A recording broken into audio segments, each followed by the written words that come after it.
a celebration in itself. आदरणीय प्रधानमंत्री जी, आपने गुवाहाटी उच्च न्यायालय के प्लेटिनम जुबली कार्यक्रम में पधार कर हमें अनुग्रहित किया। इस हेतु हम सभी आपके दिल से आभारी हैं एवं आपका सहृदय अभिवादन करते हैं। Thank you. जय हिंद, वंदे मातरम।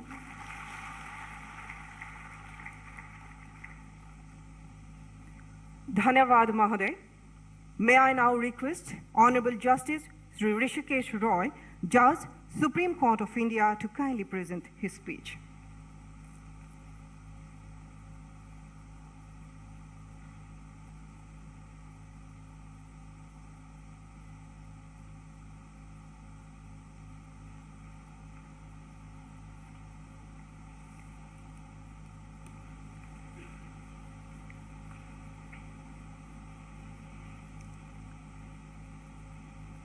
ভাৰতবৰ্ষৰ প্ৰধানমন্ত্ৰী মাননীয় নৰেন্দ্ৰ মোদী ডাঙৰীয়া,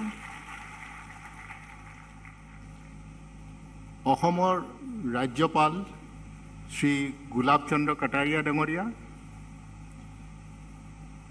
অসমৰ মুখ্যমন্ত্ৰী শ্ৰী হিমন্ত বিশ্ব ডাঙৰীয়া, আইন মন্ত্ৰী শ্ৰী কিৰেণ ৰিজিজু ডাঙৰীয়া,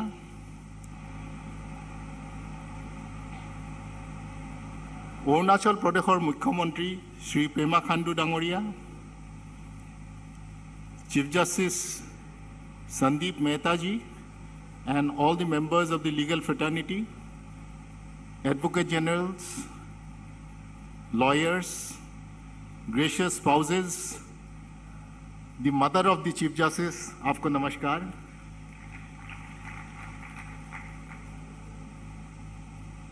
During the Platinum Jubilee celebrations events of the Guwahati High Court in the past few days, we paid tribute to those who came before us, appreciated those that are present today, and then celebrated the students of law who are the future of the August Institute. I must specially acknowledge the law students who are present here today and the judicial officers who have traveled from various corners of the northeastern region.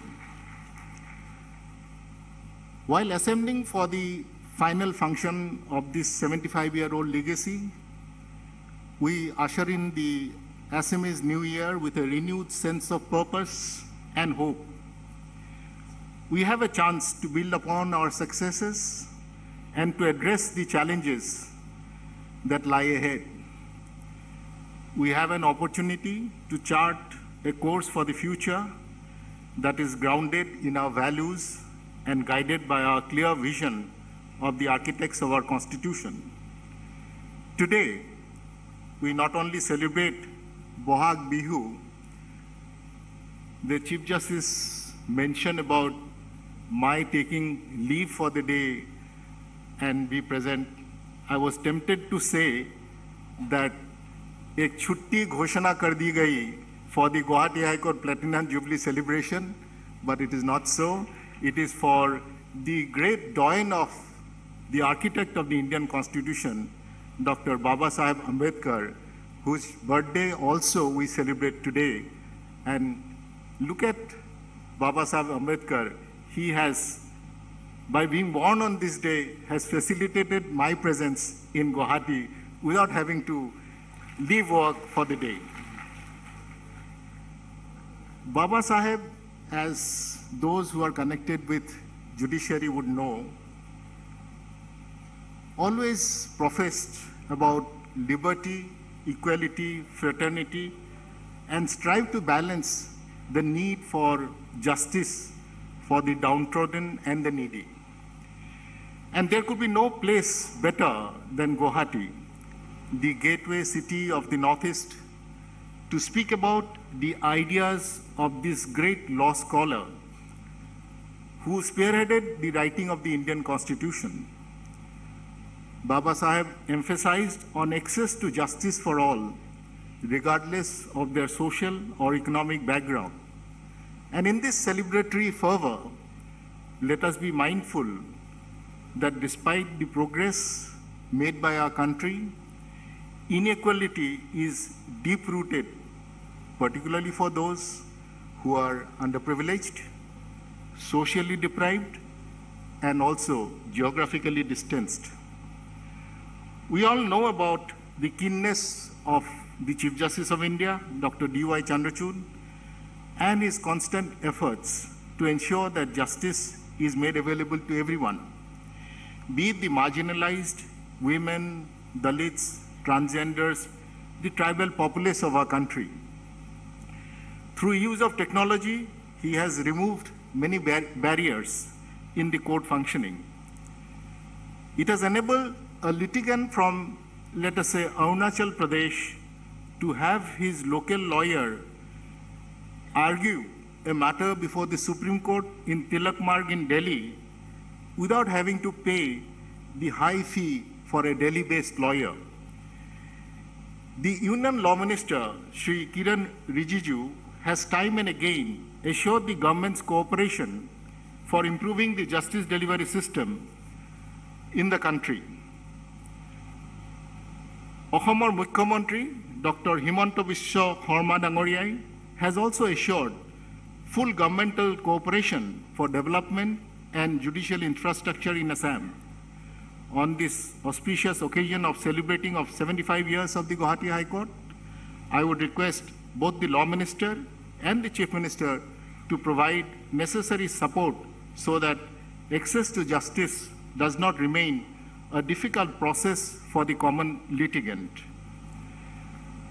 Let me also take advantage of the presence of the Honorable Chief Minister of Arunachal Pradesh, Shri Pema Khanduji, and the Law Minister, Shri Kiran Rijiju, both of whom hail from Arunachal Pradesh.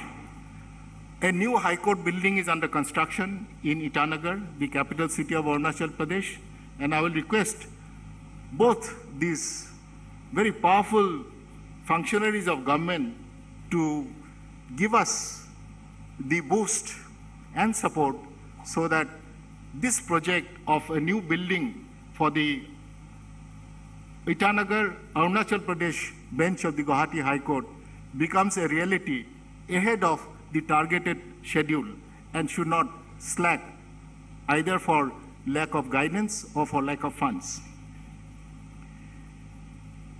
In the context of improving our legal system, let me also acknowledge our Manoniya Pradhan Mantri Dangoria, Shri Narendra Modi Dangoria, who besides making endeavor to transform India into a developed nation, has also focused his attention towards securing a justice system which is not only simple, but also caters to all segments of society.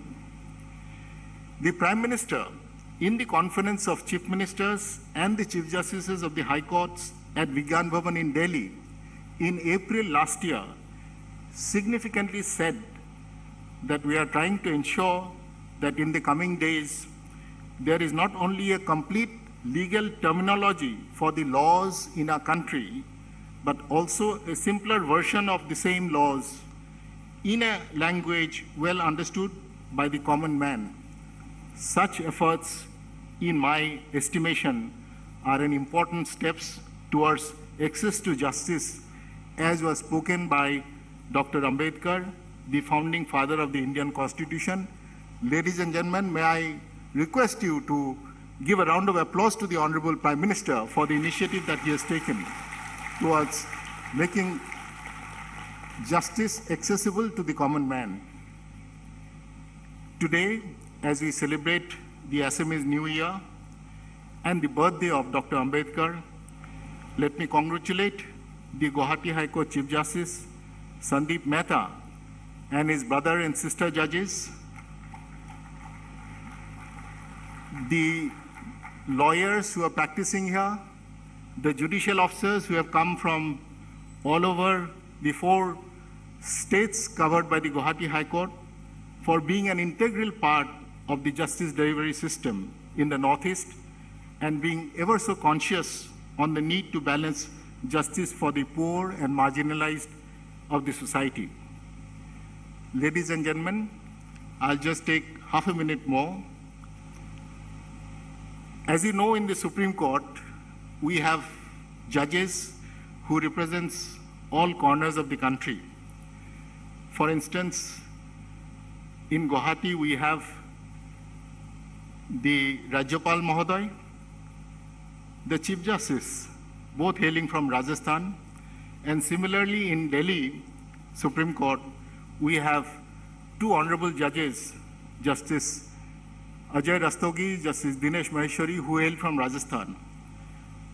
And if I am to greet both these distinguished judges in the language that is spoken in Rajasthan, perhaps I would tell them, and I will request, there are two ladies who are present here, perhaps I'll say, Thare Sun Miller Anand Ayo.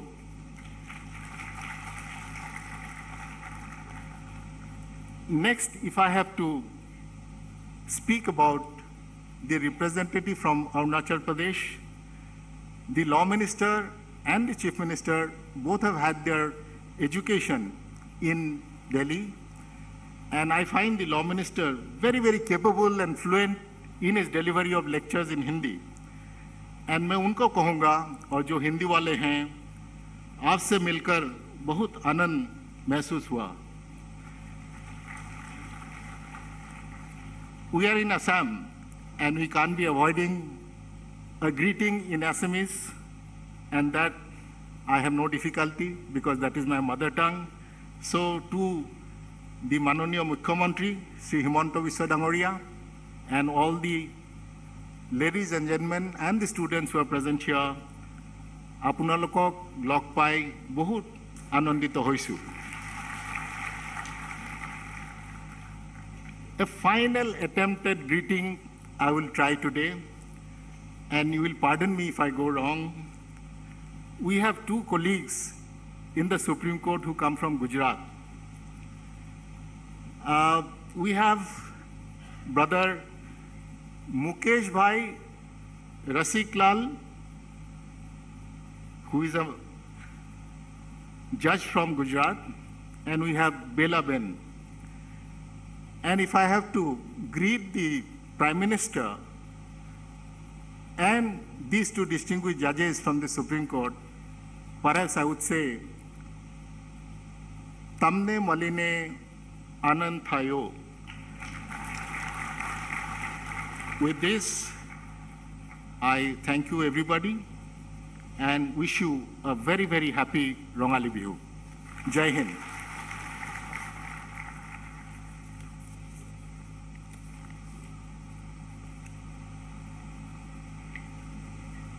Thank you so much, sir, for your speech. May I now request Honorable Union Law Minister Shri Kiren Rijiju to kindly address the gathering.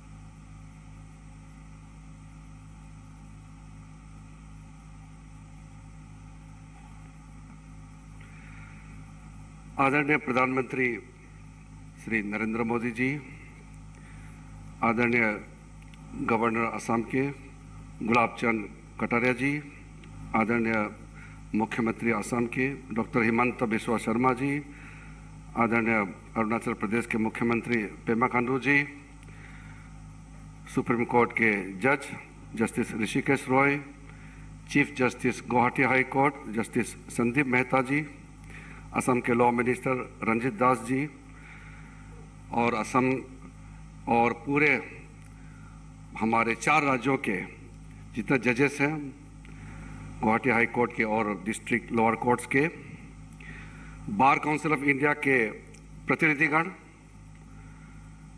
Eminent members हमारे north east के बार के यहाँ आए हुए हैं, young law students, friends from media, ladies and gentleman, सबसे पहले तो आज बहुत बड़ा दिन है। वाकई में ऐसा समय कम आता है और ज़िंदगी में कम ऐसे समय में शरीक होने का मौका मिलता है। 75 साल पूरे होने पर आज गुवाहाटी हाई कोर्ट का क्लोजिंग सेरेमनी आदरणीय प्रधानमंत्री जी के मौजूदगी में हम सब यहाँ एकत्रित हुए हैं। मैं गुवाहाटी हाई कोर्ट के पूरे जुडिशियल और दोनों बार और बेंच के फ्रेटर्निटी को अभिनंदन करना चाहता हूं। आज बोहाग बिहू का माहौल पूरा असम और देश भर में चल रहा है और भी कई त्योहारों का आज हमारा देश भर में मनाया जा रहा है। ऐसा शुभ अवसर पर मेरा तरफ से मैं इस पवित्र दिवस का शुभकामना देना चाहता हूँ। অসমৰ যিমান আমাৰ লগৰীয়া আছে সবক মই বহাগ বিহুৰ শুভেচ্ছা জনাইছোঁ। আৰু মই সদায় কৈ থাকে যে আমাৰ কাৰণে অসম কওক বা অৰুণাচল কওক বা আমাৰ নৰ্থ ইষ্ট একে হিচাপতে আমি কাম কৰি আছিলে, এতিয়া আমি একে মনৰ একে ভাবি চিন্তা কৰি কাম কৰি আছে। মই সদায় কৈ থাকে যে মই যেতিয়া জন্ম লৈছে তেতিয়াতো অসমীয়া বুলিয়ে জন্ম লৈছিলে, অৰুণাচলতো 1972তে বেলেগ হৈছে, তাৰ আগতেতো আমি সবে একেই আছিলে।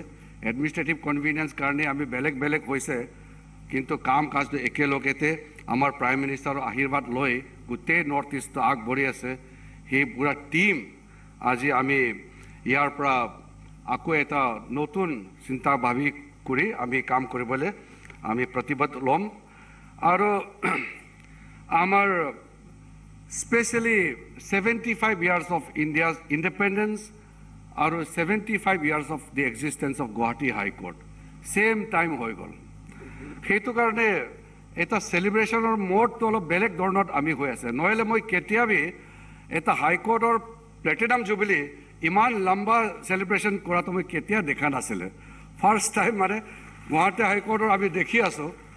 मैं जस्टिस संदीप मेहता जी को आपके पूरे जुडिशियल फ्रेटर्निटी जो हमारा गुवाहाटी हाई कोर्ट के जुरिस्डिक्शन में आते हैं, आपको अभिनंदन इसलिए विशेष रूप से करना चाहता हूं कि आप नए नए चीफ जस्टिस बन करके यहाँ जब गुवाहाटी हाई कोर्ट में आए और आप ही के समय में प्लेटिनम जुबली का सेलिब्रेशन इतना शानदार तरीके से आपने किया है और आज समापन समय पर आदरणीय प्रधानमंत्री जी का हमारे बीच में होना हम सबके लिए अत्यंत गौरव का पल है।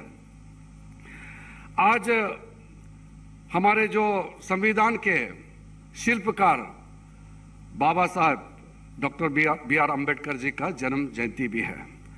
हम लोग अलग अलग रूप से आज दिन भर में वो भी मनाया, बिहू का भी माहौल था। मैं सिर्फ एक चीज़ कहना चाहता हूँ, बाबा साहब अम्बेडकर ने जब संविधान का बनाने का सोच रहा था उस समय सबसे प्रमुख रूप से जो वाक्य आया और बाद में संविधान के प्रियम्बल में जो रखा गया है वो है न्याय, जस्टिस, इकोनॉमिक, सोशल और पॉलिटिकल। तो जो न्याय आर्थिक, सामाजिक और राजनीतिक क्षेत्र में जो न्याय मिलना चाहिए वो मैं सचमुच में कहूँ तो आज देश में बाबा साहब अम्बेडकर का सपना पूरा होते हुए हम सब देख रहे हैं। आज हमारा नॉर्थ ईस्ट में जब हम लोग छात्र जीवन में और बाद में भी काम करते करते हम सोचते थे कि हमारे नॉर्थ ईस्ट के दूर सुदूर गांव, बॉर्डर एरियाज में जो रहने वाले हैं उसको जो बेसिक सुविधा है वो कब मिल सकता है, कैसे मिल सकता है। और आज मैं फक्र से कह सकता हूँ आदरणीय प्रधानमंत्री जी के नेतृत्व में वो विशेष रूप से जो मूलभूत सुविधा है वो गांव गांव घर घर तक पहुंच रहा है। वही मैं मानता हूं कि न्याय का सबसे पहला हमारे जो प्रभाव वही जो फैसिलिटी है उसी से ही लोगों तक पहुंचता है। संविधान में जो भी हम लोगों को बाबा साहब अम्बेडकर के द्वारा से जो कहा गया है, आज मैं मानता हूं कि हमारा नॉर्थ ईस्ट हर क्षेत्र में अलग अलग सेक्टर में जिस तरीके से आगे बढ़ रहे हैं उससे मैं फख्र महसूस करता हूं।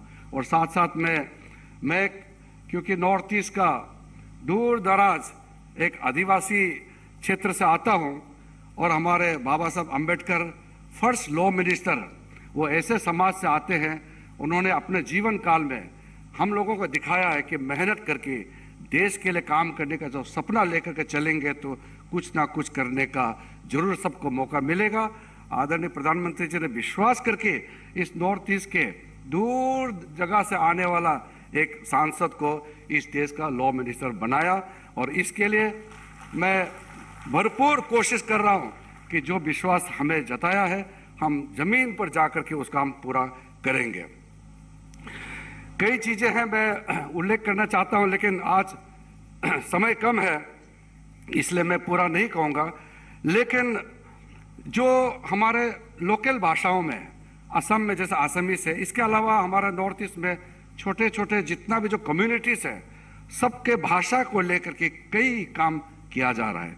गुवाहाटी हाई कोर्ट के जरिए अभी पिछले महीने जो किताब लॉन्च किया गया है, उसमें हमारे जो कस्टमरी प्रैक्टिसेस को लेकर के किताबें तैयार किया गया है।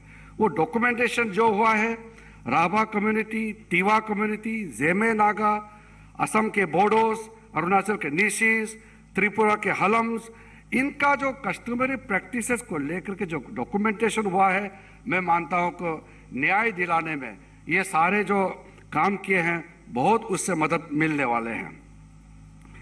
जो अल्टीमेट गोल है हम लोगों को जिंदगी में, एक महान देश का नागरिक होने के नाते, आज प्रधानमंत्री जी ने जो लास्ट माइल, आखिरी छोर में जो रहने वाले तक को पहुंचने का जो लक्ष्य दिया है, रीचिंग द लास्ट माइल, उसको प्राप्त करने के लिए एक इंटीग्रेटेड अप्रोच के तरीके से जो किया जा रहा है, उसमें जुडिशरी के क्षेत्र में जो काम किया है मैं उसको संक्षेप में बताना चाहता हूं। आपको ये जानकर के पता लगेगा कि पिछले 9 सालों में जुडिशरी के लिए मोदी जी का सरकार की ओर से क्या क्या किया गया है।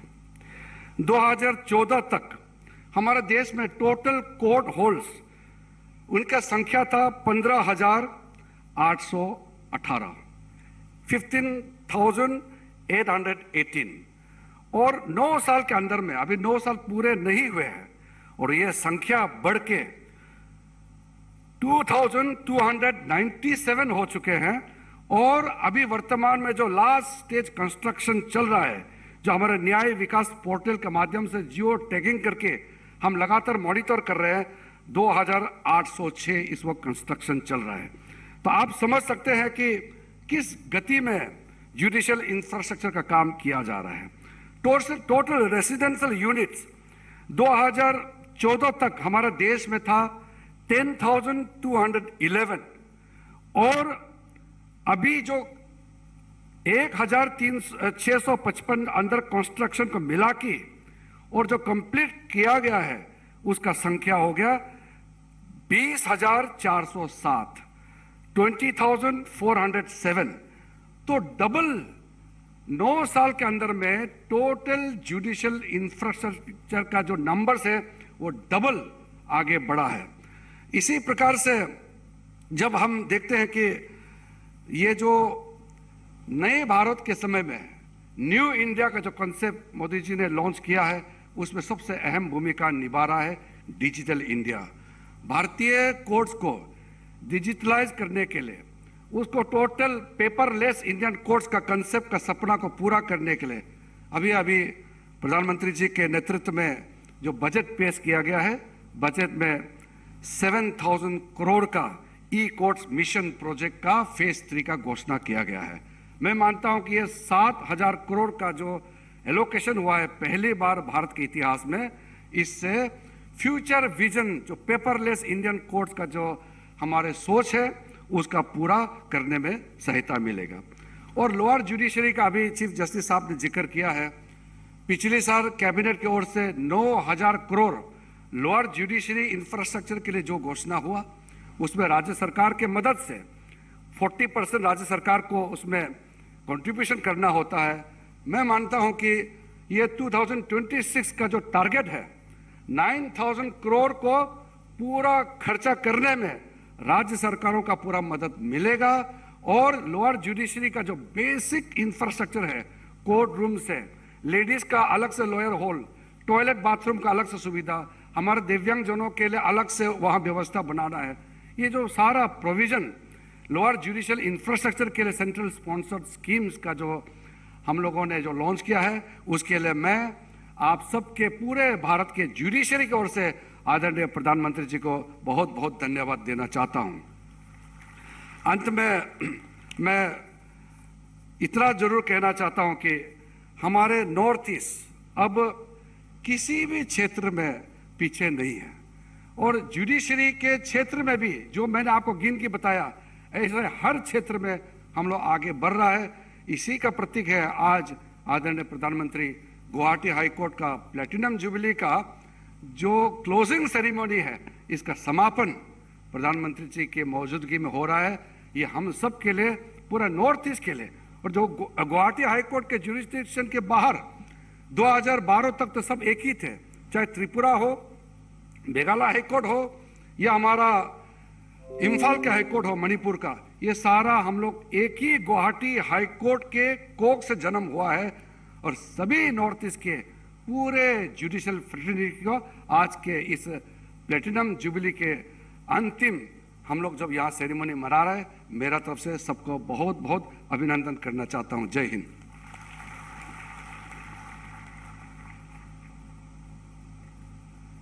धन्यवाद महोदय। माननीय आसाम के मुख्यमंत्री डॉक्टर हिमंत बिश्व शर्मा जी ने राज्य में विकास को नया आयाम और नई परिभाषा दी। शासन और प्रशासन को इन्होंने एक नई दिशा एवं दृष्टि दी। एतिया आमार মাজত उपस्थित থকা অসমৰ माननीय मुख्यमंत्री ডাঙৰীয়াক তেখেতৰ ভাষণ প্ৰদান কৰিবলৈ আমি অনুৰোধ জনাইছো।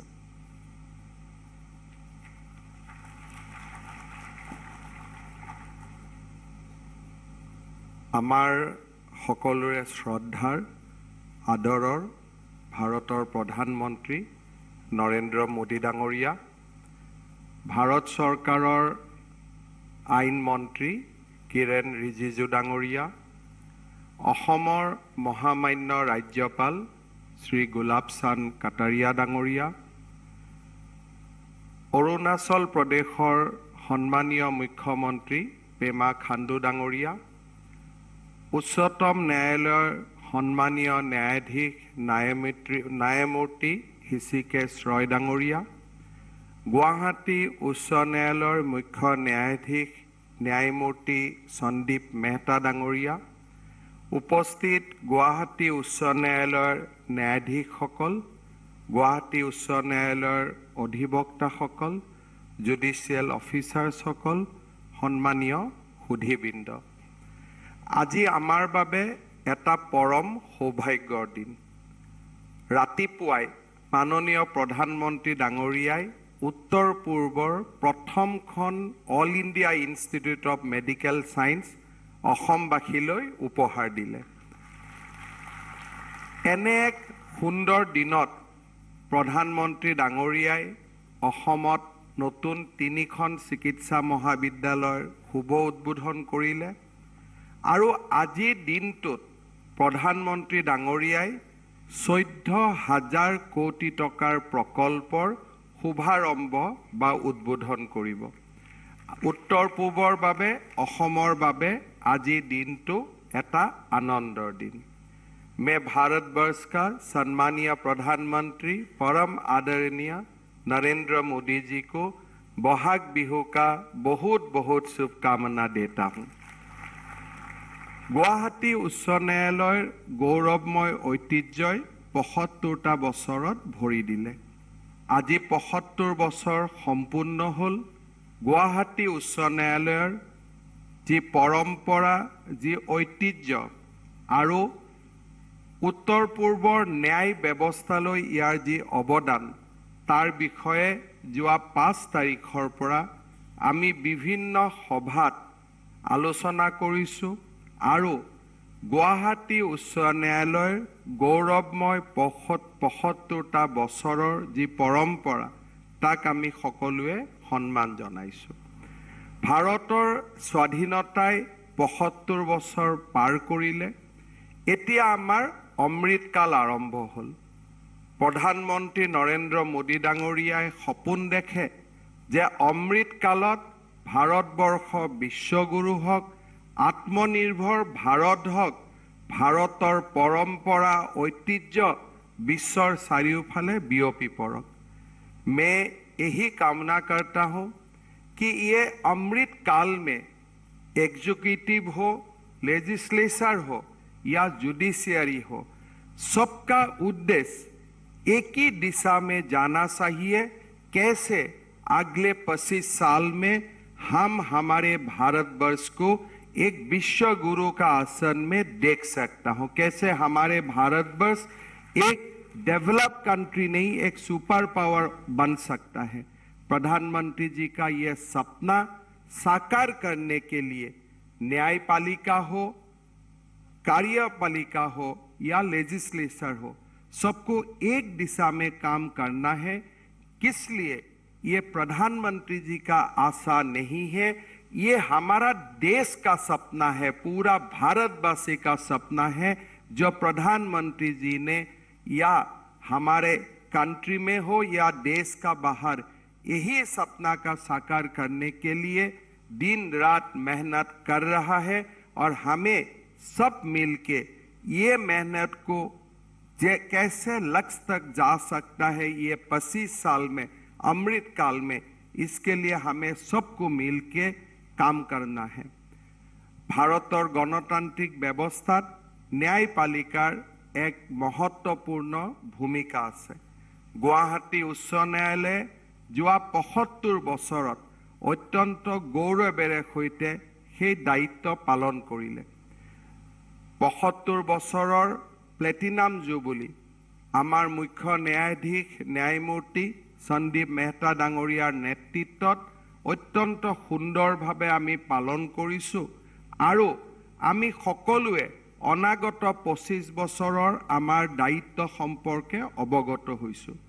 অসম চৰকাৰে অত্যন্ত আনন্দৰে সৈতে ক'ব বিচাৰে যে গুৱাহাটী উচ্চ ন্যায়ালয় কামৰূপ মহানগৰ আৰু কামৰূপ জিলাৰ সকলো ন্যায়পালিকাৰ অংগক আমি একত্ৰিত কৰি গুৱাহাটীত এই বছৰৰ পৰা এখন জুডিচিয়েল সিটি বা জুডিচিয়েল পৰিসৰৰ কাম আমি আৰম্ভ কৰিম, য'ত সকলো ধৰণৰ সুবিধা তাত সন্নিৱিষ্ট হৈ থাকে আৰু অধিবক্তাসকলে বিভিন্ন সময়ত পোৱা কষ্ট লাঘৱ হ'ব পাৰে। সকলোৱে একেটা স্থানতে সেশন কোৰ্টৰ পৰা CGMৰ পৰা হাই কোৰ্টলৈকে সকলোৱে একেটা স্থানতে এই সুবিধাসমূহ উপলব্ধ হ'ব পাৰে। গুৱাহাটী উচ্চ ন্যায়ালয়ে ভাৰতৰ ন্যায়পালিকাৰ অগ্ৰগামী যাত্ৰাত এক महत्वपूर्ण भूमिका ग्रहण करक। प्रधानमंत्री मोदी डांगरियाই আমাক কৈছে ইজ অফ ডুইঙৰ লগতে ইজ অফ জাস্টিস ই এক বহুত বেছি গুৰুত্বপূৰ্ণ বিষয়। মই ভাবো 75 বছৰৰ এই প্লেটিনাম জুবলিত আমি প্ৰচেষ্টা কৰিম যে উত্তৰ পূব আৰু অসমৰ ন্যায় ব্যৱস্থাত দৰিদ্ৰ আৰু আৰ্তজনক সামৰি আমি জাস্টিস ডেলিভাৰী সিস্টেমক অন্তোদয়ৰ লক্ষ্যৰ লগত একেলগে যুক্ত কৰি আৰ্তজনৰ সাৰথি কৰি নিৰ্মাণ কৰিম।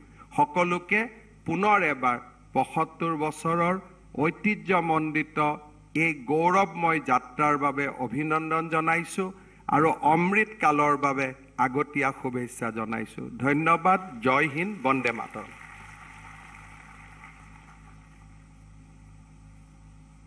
মাননীয় মুখ্যমন্ত্ৰী ডাঙৰীয়াক তেখেতৰ ভাষণৰ বাবে আমি ধন্যবাদ জনাইছোঁ। To mark the glorious moment of celebrating 75th years of existence of the Guwahati High Court, the solitary institution dispensing justice over 4 states in Northeast, we are publishing a souvenir. We are putting in the best possible efforts to portray this prestigious institution's illustrious history as well as the journey since its inception through picture presentation and the writings of legal luminaries. On the occasion of the release of this souvenir, we hope to be successful in our goal of providing outlets for the next generation to seek knowledge about the legacy and heritage of this institution through this souvenir. May I now request Honorable Prime Minister of India to kindly release the souvenir.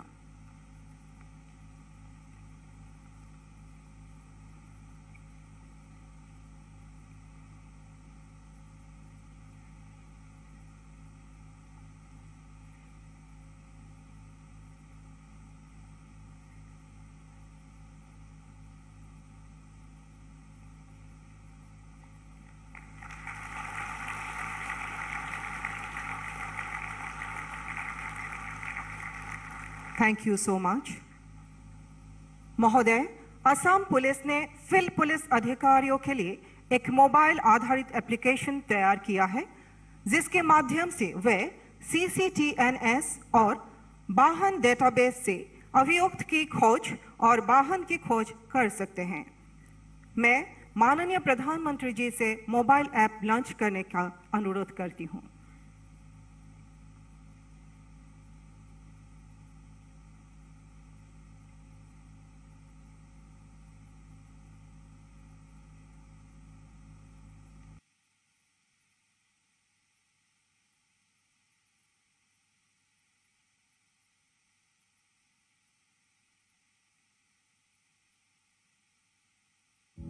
Assam Police has designed a mobile application, Assam Cop, for accused and vehicle search for the crime and criminal and the All India Vahan databases.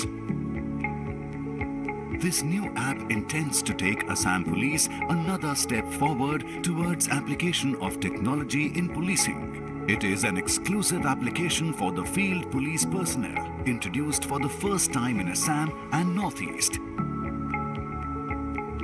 In vehicle search, a police officer during patrolling or Naka duty can check whether the said vehicle is involved in any crime or whether it is a stolen vehicle.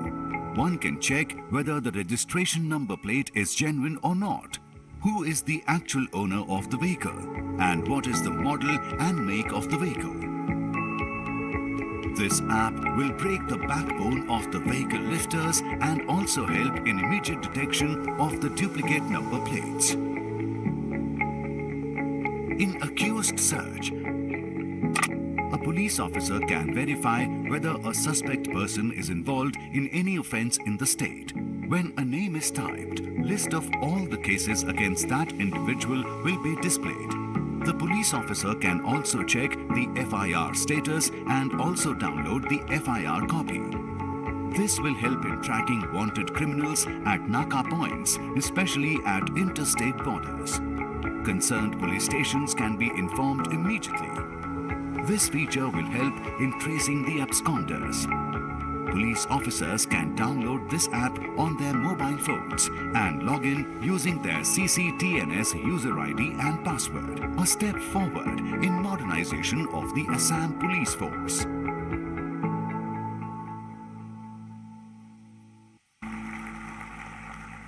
अब मैं माननीय प्रधानमंत्री जी से विनम्र निवेदन करती हूं कि वे सभा को संबोधित करें।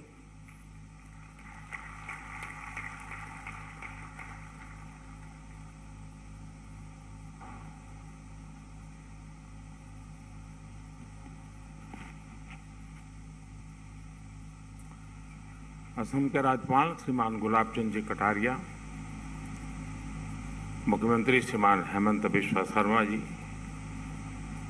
मेरे सहयोगी कानून मंत्री श्रीमान किरण रिजिजू जी, अरुणाचल प्रदेश के मुख्यमंत्री श्रीमान पेमा खांडू जी, सुप्रीम कोर्ट के जज जस्टिस ऋषिकेश रॉय जी, गुवाहाटी हाई कोर्ट के चीफ जस्टिस संदीप मेहता जी, अन्य सम्मानित जज, अन्य महानुभाव, देवी और सज्जनों, मुझे खुशी है कि आज गुवाहाटी हाई कोर्ट के प्लेटिनम जुबिली सेलिब्रेशन में शामिल होने का और आपके बीच आकर के इस यादगार लम्हे का हिस्सा बना हूं। गुवाहाटी हाई कोर्ट की 75 वर्ष की ये यात्रा एक ऐसे समय में पूरी हुई है जब देश ने भी अपनी आजादी के 75 वर्ष पूरे किए हैं। ये हमारे लिए अब तक के अनुभवों को सहेजने का भी समय है और नए लक्ष्यों के लिए जवाबदारी और जरूरी बदलावों का भी एक महत्वपूर्ण पड़ाव है। खासतौर पर गुवाहाटी हाई कोर्ट की अपनी एक अलग विरासत रही है, अपनी एक पहचान रही है।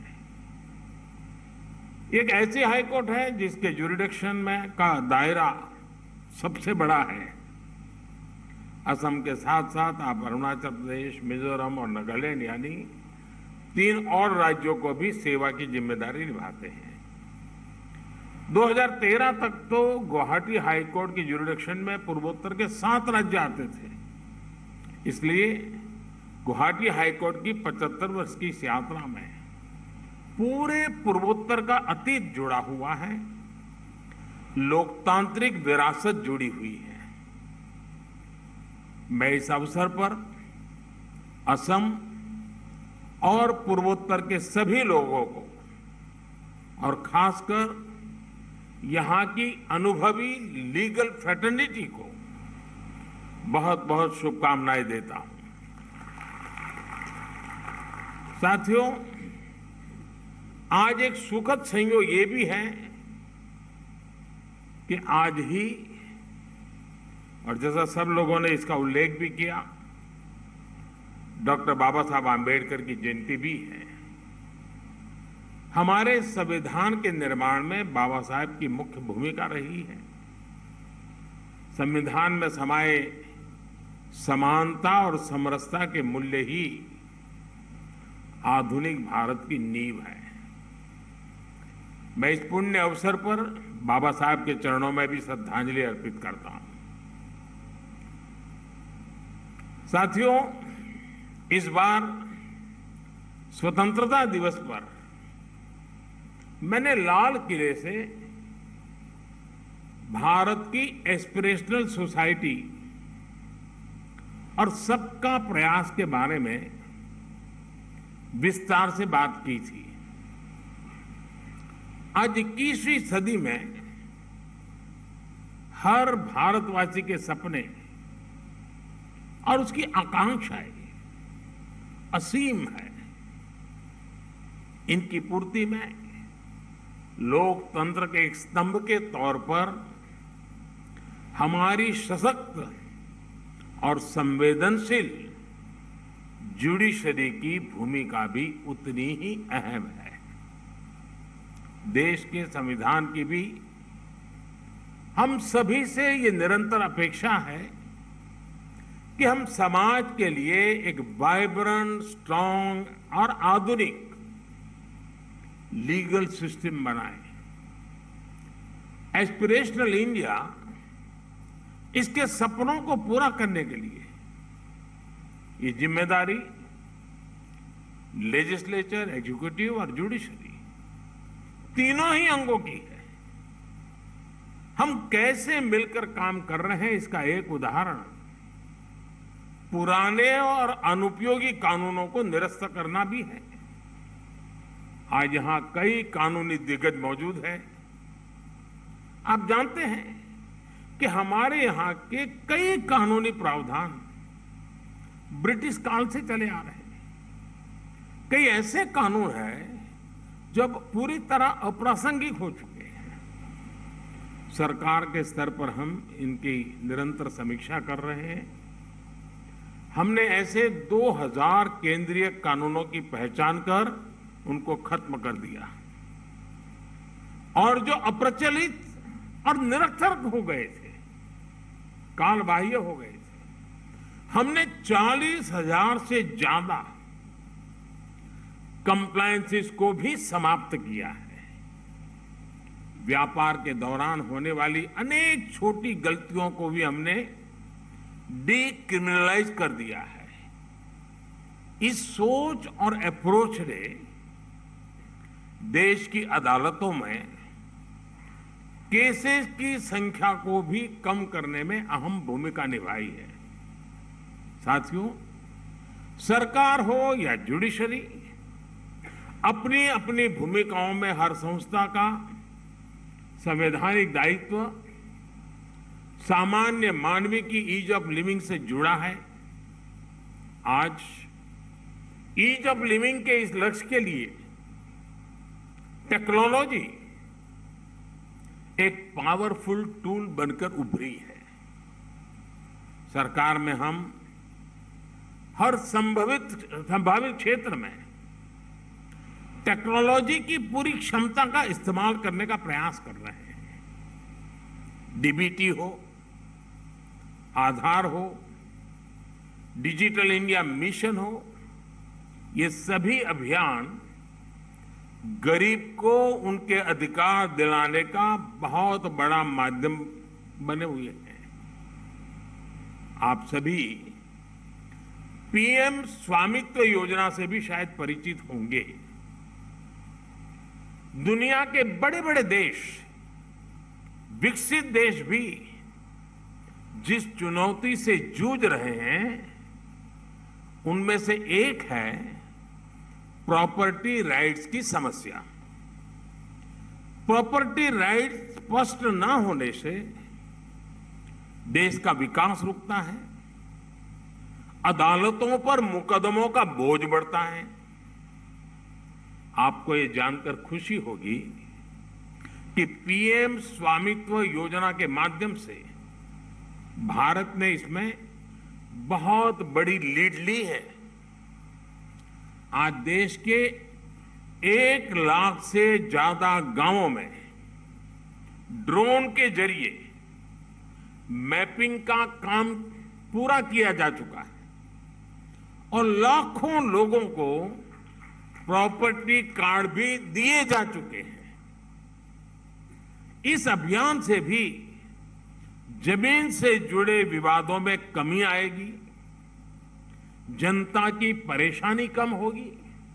साथियों, हमारे जस्टिस डिलीवरी सिस्टम को अत्याधुनिक बनाने में टेक्नोलॉजी के लिए असीमित स्कोप है, यह हम अनुभव करते हैं। सुप्रीम कोर्ट की ई कमेटी इस दिशा में बहुत सराहनीय काम भी कर रही है। इस काम को आगे बढ़ाने के लिए इस साल के बजट में ई कोर्ट मिशन फेज 3 का ऐलान किया गया है। पूर्वोत्तर जैसे पहाड़ी और रिमोट एरिया के लिए तो जस्टिस डिलीवरी सिस्टम में टेक्नोलॉजी का इस्तेमाल और भी अहम हो जाता है। आज एफिशिएंसी बढ़ाने और जस्टिस को एक्सेसिबल बनाने के लिए दुनिया भर के लीगल सिस्टम में एआई को भी, आर्टिफिशियल इंटेलिजेंस को भी शामिल किया जा रहा है। हमें भी एआई के जरिए कोर्ट की कार्यवाही को सामान्य मानव के लिए सरल बनाने के ईज ऑफ जस्टिस के प्रयास बढ़ाने चाहिए।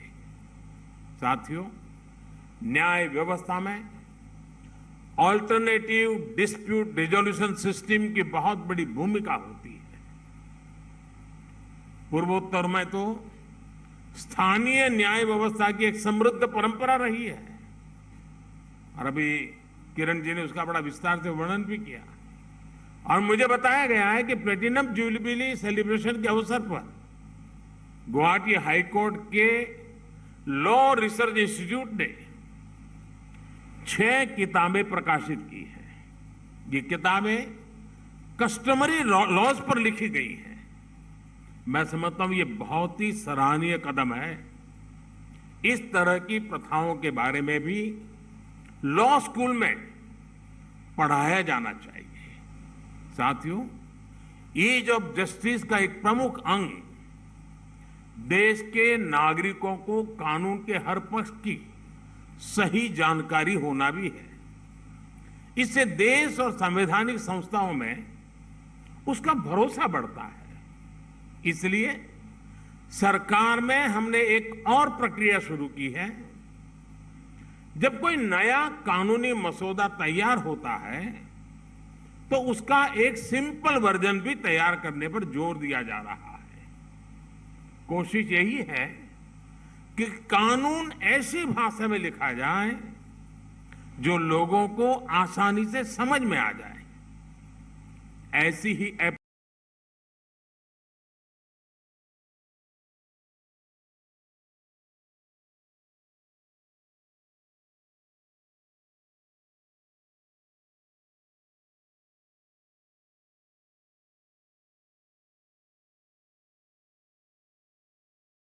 अप्रोच हमारे देश की अदालतों के लिए भी बहुत बड़ी संख्या में अनावश्यक रूप से बंद कैदियों का भी रहता है।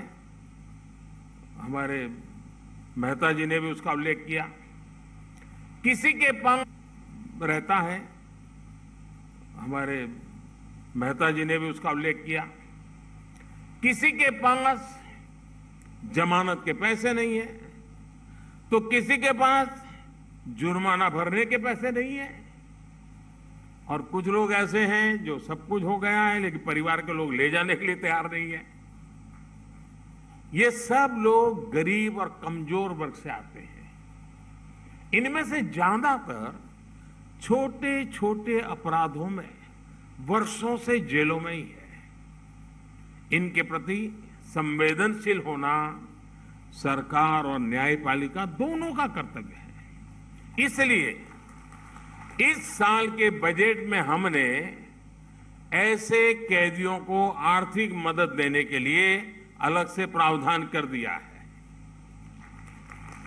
केंद्र सरकार ये बजट राज्य सरकारों को देगी ताकि इन कैदियों को आर्थिक सहायता देकर उन्हें जेल से बाहर निकाला जा सके। साथियों, हमारे यहां कहा जाता है धर्मो रक्षति रक्षितः, यानी जो धर्म की रक्षा करता है धर्म उसकी रक्षा करता है। इसलिए एक संस्थान के तौर पर हमारा धर्म, हमारा कर्तव्य देश हित में हमारे कार्य सर्वोपरि होने चाहिए। मुझे विश्वास है हमारी यही भावना हमें विकसित भारत के लक्ष्य तक लेकर जाएगी। मैं एक बार फिर आप सभी को प्लेटिनम जुबिली सेलिब्रेशन के लिए बहुत बहुत बधाई देता हूं और मेरी तरफ से अनेक अनेक शुभकामनाएं हैं। बहुत बहुत धन्यवाद।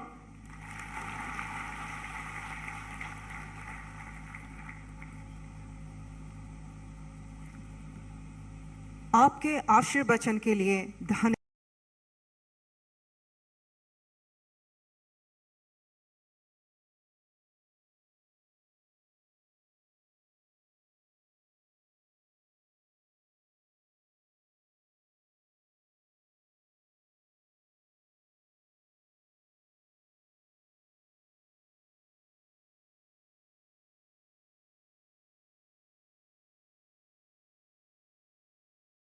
ఫ్రీడమ్ వేరుశనగ నూనెతో వంటింటి ఊరగాయలకు మన ఊరి రుచిని తెచ్చేద్దాం. When a member of their community assassinated Gandhiji, what followed was also wrong, and it's never talked about, which is this massive rioting against the Maharashtrian Brahmin community. Savarkar's brother, Narayan, was dragged out of his house and stoned to death. The revolutionaries, remember, are modernists. After independence, the revolutionaries were deliberately pushed out of the national power structure. The single most important event that led to Indian freedom is the naval revolt. It is unnecessarily foisted on the Indian Muslim. Most of them are descendants of Indians, not of Turkic invaders. Mughals did try to make their way back. And Babur is absolutely clear why he came to India. He came for the gold. He says so himself. Dyer was actually given a saropa in the Golden Temple. Now, that is bad in itself. But when you go there, you realize that the Jallianwala Bagh and the Golden Temple are 300 meters apart. Idea of Khalistani movement, interestingly, even today, comes from exactly those same Gurudwaras that had been infiltrated with Hopkinson 100 years ago. The BBC program that was recently done, very controversial one. What is interestingly that much of this is actually done by people of Indian ethnic origin.